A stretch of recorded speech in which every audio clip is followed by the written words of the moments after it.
Assalamualaikum warahmatullahi wabarakatuh. Bismillahirrahmanirrahim. Allahumma shalli wa sallim wa barik ala habibika Mustafa Muhammadin wa ala alihi wa sahbihi asmin nama ba'du. Yang sangat saya hormati Profesor Fathul Wahid selaku Rektor Universitas Islam Indonesia. Di sini ada Bapak Dr. Ainur Rahim Fakih, Bapak Dr. Rohidi dan rombongan dari UI, ada Kiai Tamyiz dan teman-teman yang saya hormati. Juga ada kebetulan ada rombongan dari Pertamina. Saya nanti ngaji ya 7 item tentang kitab Syariatul wal Khalidah, dan nanti saya mohon Pak Rektor sambutan sekitar 15 menit. Juga Pak On juga boleh curhat, Pak Rohidi, karena tadi sudah cerita-cerita tentang problem gaya pengajaran Islam modern. Saya ngambil 7 item supaya semuanya dapat berkah dari kitab Syariatul wal Khalidah. Pertama saya mau cerita atau menerangkan, ini nomornya ada urut tapi sesuai prioritas yang saya inginkan. Halaman 1, 2, 3 ya. 7 item saja nanti cepat insya Allah. 1, 2, 3.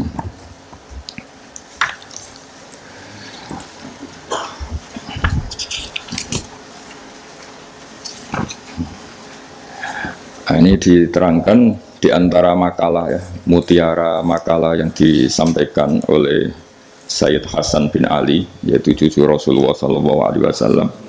Ketika ditanya oleh Imam Hasan Basri, kita tahu semua sanad thariqah sebelum Sayyidina Ali semuanya lewat siapa? Hasan Basri. Terus di Jawa jadi Hasan Besari, jadi macam-macam itu. Tukang oleh jeneng Jawa itu. Itu diantara makalahnya itu malam yu'min bi qadaillah wa qadari khairihi wa syarrihi faqad kafara.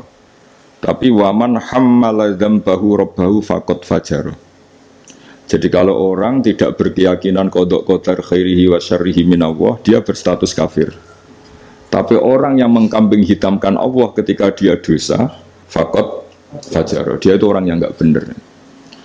Jadi ini sudah tengah-tengah, karena masyhur itu ada ulama ahli sunnah yaitu Imam Sanusi berdebat sama orang Mu'tazilah itu semalaman. Mu'tazilah itu tetap kokoh keburukan itu tidak dari Allah. Alasannya Allah itu memerintahkan kebaikan, masa menghendaki keburukan. Tapi pikirannya Imam Sanusi, idzan waqa'a fi mulkihi ma la yuridu. Alam raya ini kan seringnya banyak maksiat daripada taat. Berarti di alam ini lebih banyak yang terjadi bukan kehendaknya Allah. Berarti Allah kalah dong kalau gitu, karena ingin baik ternyata yang terjadi buruk. Jadi ini kan problem kita sebagai mukmin, juga problem mau nisbatkan jelek ke Allah tidak pantas, mau bilang elek itu kreasi setan mayoritas, berarti yang menang partainya setan, itu kan ribet. Yaitu faqad kafar, orang yang mengingkari qada qadar itu kafir. Tapi ketika kamu dosa kemudian bilang kehendak Allah, itu faqad fajara, kamu pecundang. Nah, ini sudah tengah-tengah. Jadi implementasi ini monggo mawon, sementing ini itu makalah-makalah yang disampaikan Sayyid Muhammad. Terus sekarang halaman 14 ya, ngambil 7 item. Ini acak saja karena ya emang kan nggak mungkin nih Pak On ngaji lagi, sudah sepuh ya. Ada ini teman saya lama, paling lama saya berteman di UI gitu Pak On. Ini bawaannya Pak Zeni dulu. Pak Zeni juga pernah ke sini.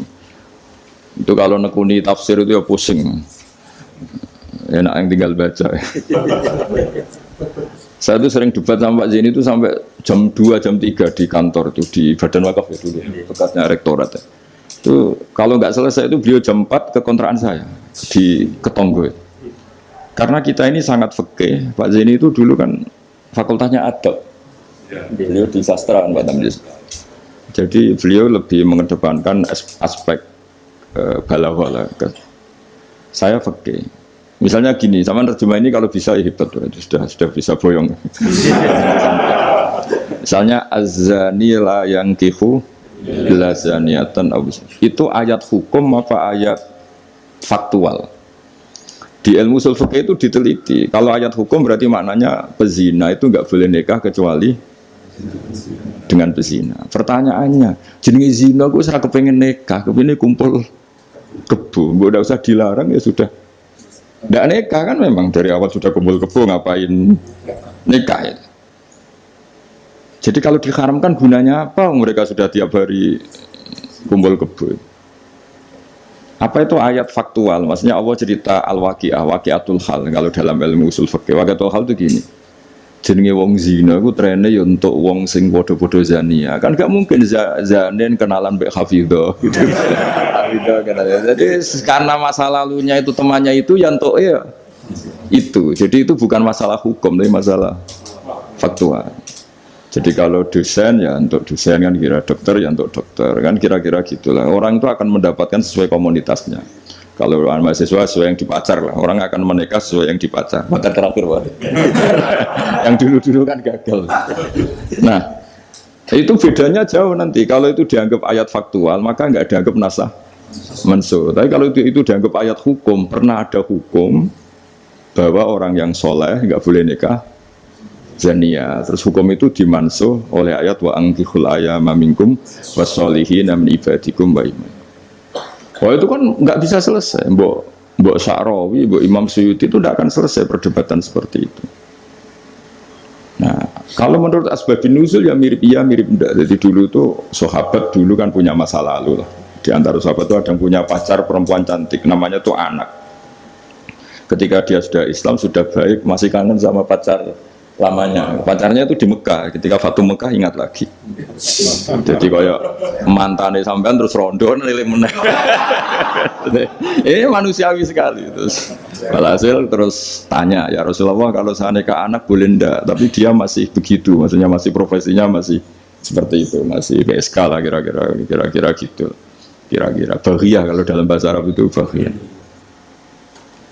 Terus karena si cowoknya ini sudah afif, sudah soleh, sama Quran dilarang, jangan. Kamu orang soleh kok nikah sama yang seperti itu. Nah, larangan ini tuh larangan hukum, apa larangan sosial, apa larangan etika, itu perdebatannya ulama usul fikih. Kalau larangan hukum, itu jelas keliru. Kelirunya justru Islam tuh ingin yang zania tuh nang nikah, dan statusnya zania itu hilang. Makanya Nabi itu punya sekian sisi unik, karena beliau kadang ngendikan hukum, kadang ngendikan etika, kadang ngendikan tadi faktual, waqi'atul hal. Misalnya begini, ada seorang zania, ini saya cerita aspek fikih, zania sudah hamil, dinikahi orang lain. Ini harus melahirkan dulu apa enggak? Hampir semua ulama bilang enggak usah, karena enggak perlu ada apa? Iddah. Untuk zania enggak perlu iddah, karena iddah itu kan untuk nikah yang sah. Tapi suatu saat Nabi itu pernah ditanya, ya Rasulullah, ada orang yang biasa kumpul kebo, lelaki dan perempuan bisa kumpul kebo, sekarang sudah nikah. Itu Nabi ngapresiasi dan beliau ngendikan, qad kharaja min sifahin ila nikahin. Ya baguslah sekarang yang tadi malam mungkin masih berstatus kumpul kebo, gara-gara nikah, sekarang kumpulnya sudah kumpul nikah. Jadi Nabi komentar, qad kharaja min sifahin ila nikahin, dia sudah keluar dari tradisi kumpul kebo menjadi tradisi yang baik, yaitu nikah. Hubungan intimnya sudah berstatus nikah. Makanya kita yang kiai itu kalau ada orang minta dikawinkan, itu bingung. Bingungnya kalau langsung dikawinkan geger BKUA. Kalau ndak, yang nakal loh. Justru kalau kayak kangkang nggak nakal itu nggak wajib menikahkan sekarang. Nanti 40 tahun lagi ya nggak apa-apa. Tapi kalau orang nakal itu malah harus. Kalau minta dinikahkan sekarang kok kamu ndak mau, kan bisa aja malamnya gitu lagi. Padahal kalau kamu mau menikahkan, kumpul malamnya nanti sudah halal ya, sudah sah. Tapi kalau kamu tidak nikahkan, kumpul kebo, dan kuncinya di kamu karena kamu disuruh. Jadi mau tidak mau terlibat. Makanya kalau dalam hukum mengislamkan orang itu nggak ada boleh waktu jeda. Misalnya ada orang kafir tanya, Gus Pak, saya syahadatkan. Itu kok saya bilang sudah duduk dulu, ngopi dulu. Itu saya ikut murtad. Karena membiarkan dia sekian menit dalam keadaan kafir, yang saya bisa menghilangkan saat itu juga, maka harus langsung disyahadatkan. Karena ibqa alal kufri kufrun, menetapkan kekafiran itu ya nggak boleh saya mandi dulu atau ngopi-ngopi dulu, nggak boleh, harus langsung. Ibarat gini lah, kafir itu kan taruhannya neraka. Ibarat ada orang kecelakaan, kamu pas pakai celana pendek di jalan, kan nggak boleh kamu tak pakai baju dulu. Sedang dipelindes truk lagi kan, harus langsung. Meskipun Anda dalam kondisi yang tidak sempurna. Nah, resikonya tadi pas kamu bikin kopi ternyata orang itu mati, berarti matinya mati kafir. Yang Anda kan langsung kamu talqin syahadat, dia mati Islam. Begitu juga orang yang kumpul kebo minta kamu nikahkan sekarang. Kalau kamu nikahkan maka nantinya sudah kumpul nikah. Tapi kalau enggak, nah tapi kalau orang soleh seperti ini biarin aja nggak apa-apa. Jadi orang soleh itu ya ada resikonya karena sepe tidak mengharuskan nang nikahkan itu. Nah lagi kembali tadi azani la yankihu illa zaniatan aw musyrikah.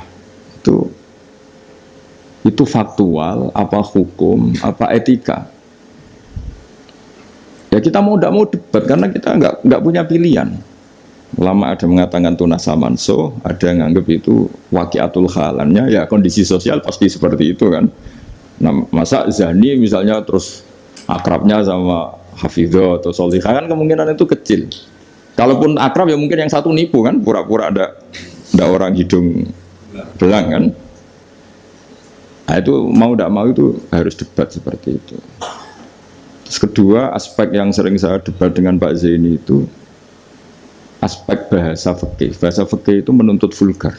Nggak boleh kinayah, nggak boleh persemuan tarik. Kalau bahasa Pak Zaini karena beliau biasa kesusastraan itu lebih halus. Itu memang ya ribet.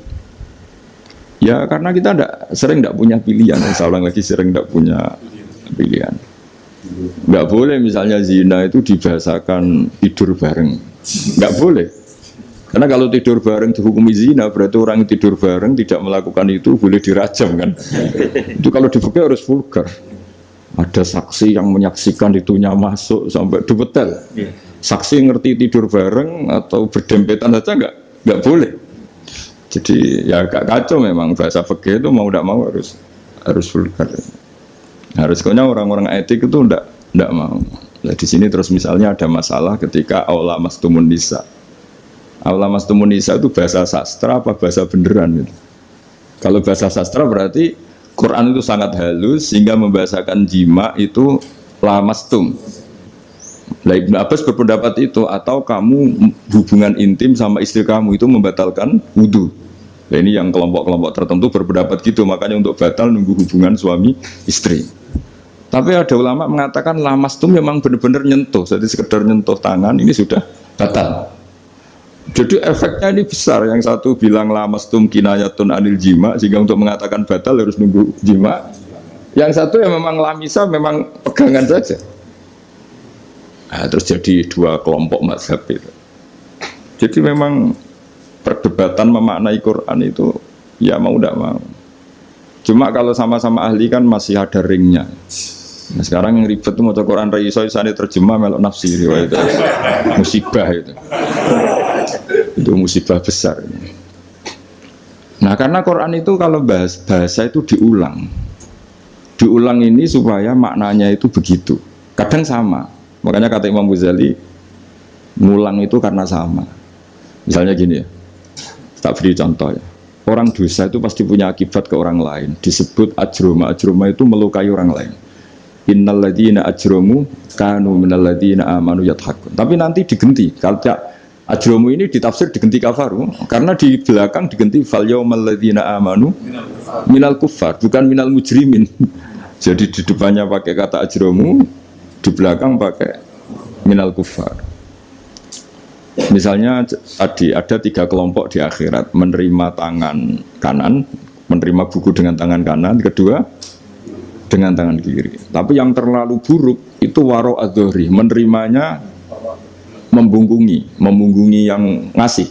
Jadi misalnya kamu malaikat yang ngasih buku, ya terus lama ya sudah, yang fatal itu ya sudah nerimanya dengan tangan kiri, dia membungkungi yang ngasih. Jadi sudah ngawur secara etika. Misalnya dipanggil si A sini, si malaikat tadi orang ini memang bakat buruk, pas nerima buku itu sudah sangat tidak beretika, sudah dengan tangan kiri sambil membungkungi, sehingga malaikat ini semangat ngadapnya ya kumat lah, kalau kumat mantelnya itu sudah tidak beretika, sudah pakai tangan kiri membungkungi. Tapi kita yang sopan itu kan menghadap pakai tangan kanan. Ya muni matur nuwun barang menapa. Sehingga terus jadi malaikat itu makanya semua nanti di akhirat. Nah, akhirnya kelompok itu hanya 2. Kanan dan kiri. Nah, kiri ini yang ekstrim sampai ya sudah kiri. Nah, itu kata Imam Ghazali, jangan kira ada kelompok 3, ya ada yang biyaminih bisimali waro'a dori gitu maksudnya. Jadi sering seperti itu. Jadi hanya 2 tapi diredaksikan 3. Begitu juga neraka misalnya. Neraka itu kiai kuno nak darani digelundungno ning neraka. Itu bahasa paling bener ya. Karena orang masuk neraka itu kan bayangannya Quran itu kan wajah alam min itim satwa min khalfihim satan fakhsyirahum terus sampai tak terusnya fahum mukmahun. Mukmahun itu ditekuk. Nah itu sebagian Quran redaksekno yu'raful mujrimuna bisimahum fayukhadhu bin nawasi wal aqdam. Nawasi itu bathuk, aqdam itu delamaan. Jadi bathuknya ditekuk sampai nyium. Ya gini gambarannya itu gini, ditekuk gini, ininya diikat sampai kena kaki. Nah bentuknya sudah kayak bola, makanya wong kuno nak darani itu digelundungno ning neraka. Kamu tidak usah praktek, maksudnya ini cerita. Tapi gambarannya memang gini. Inna ja'alna fi a'naqihim aghlalan. Terus fahiya ilal asqan fahum mukmahun, ini di rantai, dicancang, dikenakan ini. Ya ini apa itu peragaan saja. Ya nanti nggak usah apa dipraktekkan. Nah karena bentuknya sudah gini, terus ya nah neraka itu bawah. Ya neraka itu kan posisinya bawah. Melani darani munggah swarga karena surga itu naik. Digelundung ning. Nah ini cerita kealimannya wali-wali dulu. Jadi membahasakan masuk neraka itu digelundung. Karena posisi sudah kayak bola itu. Diikat dengan bentuk seperti itu kan. Nah, redaksi yang di Yasin yang tadi akhlalan fayya ila asqan fahum mukmahun itu ya sama dengan redaksi yang di surat Rahman yu'araful mujrimuna bisimahum fayukhadhu bin nawasi wal. Nah hal-hal seperti ini tuh, ini sekaligus saya curhat ya ke Pak Rektor. Jadi memang tafsir itu nggak orang yang menguasai Quran karena lafadz, kalau bahasa kasarnya lafadz jebakannya banyak. Maka kata Imam Ghazali dalam Ulumul Quran, fayadhunnu dzannun, orang mengira bahwa itu kelompok yang berbeda karena dengan redaksi yang padahal itu kelompok yang sama karena Quran itu balaghah, Quran itu adab. Ya tadi keahliannya Profesor Zaini di sisi ini itu tahu. Jadi memang ya seperti itulah nangani Quran. Sehingga dulu Imam Syafi'i ketika ditanya orang boleh tayamum itu kapan? Ya kalau tayamum karena tidak menemukan air di padang Sahara karena tidak ada air, sarannya nyari-nyari dulu. Nyari-nyari air ke sekelilingnya ya. Kalau ada kafilah ya tanya-tanya bawa air enggak, baru kalau enggak menemukan baru tayamum. Ketika ditanya, "Mat dalil ala dalik?" Lalu dalilnya apa? Imam Syafi'i dengan enteng baca falam tajidumaan. Kemudian kamu tidak menemukan air. La yuqalu liman lam yatlub lam yajid wa innama yuqalu lam ya'rif. Di mana-mana tidak menemukan ya sudah mencari, baru namanya tidak menemukan. Bagi yang belum pernah mencari tidak bisa dikatakan tidak menemukan.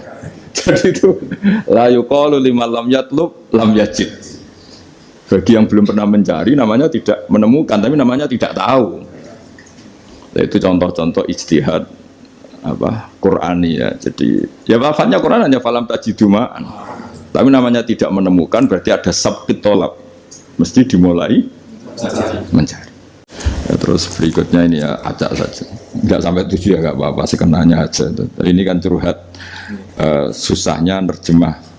Makanya terjemah itu antar orang alim ya beda, bodoh sama alim tambah beda. Cuma yang satu ngawur lah, yang enggak ngerti ngawur itu kalau tidak tahu kok. Ya, halaman 42. Nah, ini yang masalah kias. Fannasu wa ingkana khoson lakinnahu yasiru aman. Nas itu meskipun waqiahnya itu khusus, lakinnahu yasiru aman. Pada akhirnya menjadi umum. Ya. Menjadi umum itu karena mau tidak mau ada kias. Kias itu analog, no? Atau pola. Misalnya gini, yang dicontohkan di sini misalnya Nabi memang hanya ngendikan layak tilqadi wa khutban. Enggak boleh seorang hakim memutuskan hal-hal yang krusial dalam keadaan emosi. Khutban itu emosi yang sangat. Lalu kiasnya apa? Rektor juga enggak boleh dalam keadaan emosi bikin keputusan. Kiai juga enggak boleh, suami juga enggak. Siapapun enggak boleh. Cuma yang sering bikin keputusan otoritatif itu kan qadhi, hakim. Jika Nabi hanya ngendikan al-qadhi. Lalu lama mengatakan khutban itu kenapa tidak boleh? Karena orang kalau emosi itu akalnya agak mati paras lah gitu. Lalu itu tidak harus pas emosi ya, ulama menamakan terlalu syahwat ya nggak boleh, terlalu lapar ya nggak boleh, hakin ngempet nguyoh ya nggak boleh, ngempet ngising. Sehingga kata khutban kemudian diganti fi halatin yasu'u khalquhu fiha, dalam keadaan yang dia nggak begitu normal. Di antara nggak begitu normal, terlalu syahwat ya nggak boleh, terlalu emosi nggak boleh, terlalu lapar, lalu nahan kencing, nahan BAB dan sebagainya. Itu lafadz itu wan nasu wa ingkana khoson nas, meskipun khusus yaitu apa Nabi hanya ngendikan khutban, tapi nanti menjadi umum berdasar hukum apa? Qiyas. Nah di sini Pak Ainur Rahim Fakih yang sering kita beda ya. Misalnya ini bukan meng-NO-kan yang Muhammadiyah atau Muhammadiyahkan NO, karena kalau kita ini biasa saja. Orang NO ya pasti Muhammadiyah karena umat Nabi Muhammad SAW. Orang Muhammadiyah ya pasti dengar NO lah karena gerakannya ulama. Masa ada mendengar ulama. Tapi setelah jadi ormas ini jadi yang NO tidak Muhammadiyah, Muhammadiyah tidak NO. Misalnya kamu NO ditanya Allah, akun tamin umati Muhammad, ya naam. Itu bahasa Arab umati Muhammad itu. Muhammadiyah tak kok iki anut sapa ya anut ulama. Jadi tapi wong nganggur geger sebenarnya. Nah kita termasuk yang enggak nganggur jadi kan. Jadi rapati geger. Saya beri contoh. Nabi itu ketika habis sholat itu akbala ali nabi wajih, langsung berputar menghadap ke kita. Jadi kalau di Indonesia langsung menghadap ke timur. Itu ada yang mempraktekkan dan itu bagus, jelas semua teks hadis seperti itu. Tapi di beberapa hadis itu insorofaan yamini, kadang insorofaan simali. Karena begini, Nabi itu kalau sholat itu orang yang dari 7 kilo, 8 kilo semuanya lari, kepengen makmum Kanjeng Nabi. Sehingga kalau makmum Nabi ini bahaya ketika itu ada sefurawu. Alhamdulillah. Memang janjian rawuh. Ya saya teruskan ya. Jadi ternyata di syurahul hadis, para pensarah hadis, ketika Nabi menghadap ke timur dan itu ya banyak yang meraktekkan dan menurut saya tidak masalah. Itu karena Nabi tidak ingin orang yang datang terlambat, kalau dalam bahasa fikih disebut masbuk. Itu Nabi ngira fi sholatin, padahal hakikatnya sudah tidak sholat. Jadi andaikan Nabi tetap menghadap ke barat, misalnya di Indonesia, dengan posisi duduk yang sama, maka yang datang terlambat langsung usolli fardhu zuhri, makmuman, dengan arti makmum ke Nabi, terus duduk. Nah kalau dia makmum, padahal Nabi nyatanya sudah selesai. Itu sholatnya tidak sah, karena menggantungkan sholat atau iktimam dengan orang yang sudah tidak sholat. Nah sehingga gerakan Nabi ini dianggap maklumat kalau beliau sholatnya selesai. Nah karena filosofinya itu maklumat kalau sholatnya sudah selesai, ada yang milih memang benar-benar ke timur juga maklum, kan gak mungkin sholat madhab ke timur. Sehingga yang datang tahu, ada yang milih ngalor. Jadi sebetulnya itu bisa pakai, ya kayak orang tahlilan tuh, pakai keplok sudah selesai itu kalau sebetulnya bisa pakai apa saja, yang penting memaklumatkan kalau sholatnya itu. Nah, ini yang ngendikan tidak saya, kitab Fathul Bari karangannya Ibnu Hajar al-Asqalani, Syarah Bukhari paling populer. Nah itu yang disebut Sayyid Muhammad wan nasu wa ingkana khoson fa innahu yasirun aman. Ya kayak tadi misalnya laikdil qadi wa huwa khutban, kemudian khutban ini memasukkan semua kondisi yang kita kurang fit. Itu tidak boleh bikin apa?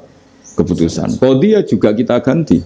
Tidak harus qadi, Pak Rektor, Pak dosen, seorang suami kalau bikin keputusan jangan dalam keadaan yang khutban atau ngempet nguyuh, ngempet ngising, hakin itu. Kalau dalam bahasa Arab hakinan itu. Nah ini penting saya utarakan karena kalau kita terlalu tekstualis, itu nanti kita naik Innova tidak perlu baca subhanalladzi sakhkhara lana hadza. Karena ayatnya itu kan wal khayla wal bighala wal hamira litarkabuha wa zina. Ini tidak ada Innova ini. Ayatnya ya litas tahu ala summa tazkuru ni'mata rabbikum idza stawaitum ali wa taqulu subhana. Ini kan jelas litas tahu ala zuhur, ini Innova tidak ada zuhurnya, ini tidak ada punggungnya. Jelas ayat sebelumnya tentang wal khayla wal bighala wal hamira litarkabuha wa zina. Nah, jadi kalau terlalu tekstualis maka naik Innova Ferrari itu tidak usah baca subhanalladzi karena ayat ini tentang bighala ya tentang khimar dan seterusnya dan seterusnya.